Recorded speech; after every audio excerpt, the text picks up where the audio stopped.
Welcome back. A Virginia chaplain killed in the line of duty is recognized for his valor nearly a century after his death. 8 News investigative reporter A.J. Lagoe has the story.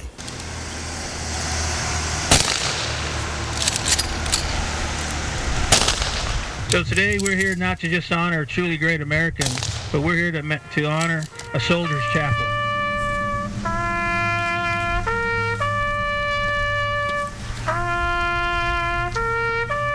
We now add Chaplain Bulla to this elite list of recipients of Virginia's highest honor. A solemn ceremony 93 years in the making. Chaplain Bulla did some extraordinary things 93 years ago, and he's finally getting recognized for his service and the deeds that he did on that day.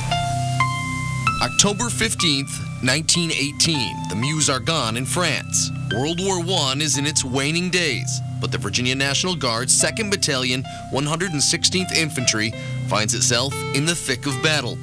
Among the soldiers, Chaplain Thomas Bulla, who left behind his work at First Presbyterian Church of Emporia to serve his country.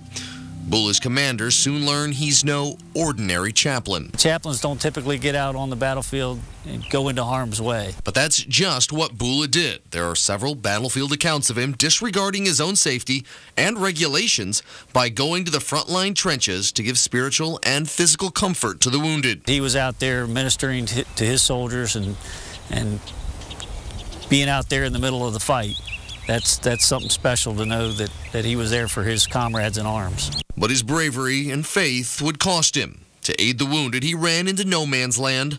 A German shell exploded, amputating his leg near the thigh.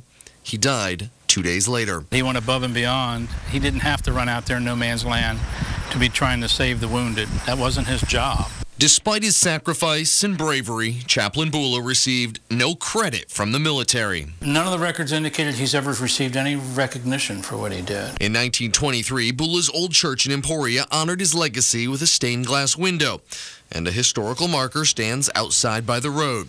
His name is on the chaplain's memorial at Arlington National Cemetery, but his valor was by and large forgotten until earlier this year. My desire is for the legacy that Chaplain Bulla left us to not be lost in time. When Fort Pickett's chaplain Bob Patton, who's currently serving in Iraq, helped spearhead the dedication of the Fort Pickett Chapel to Chaplain Bulla. He got up and he went in there looking for his soldiers. And that epitomizes the, to me, that defines, the chaplain's role. That the soldiers, excuse me. That's something that's obviously very important to you. Yes, it is.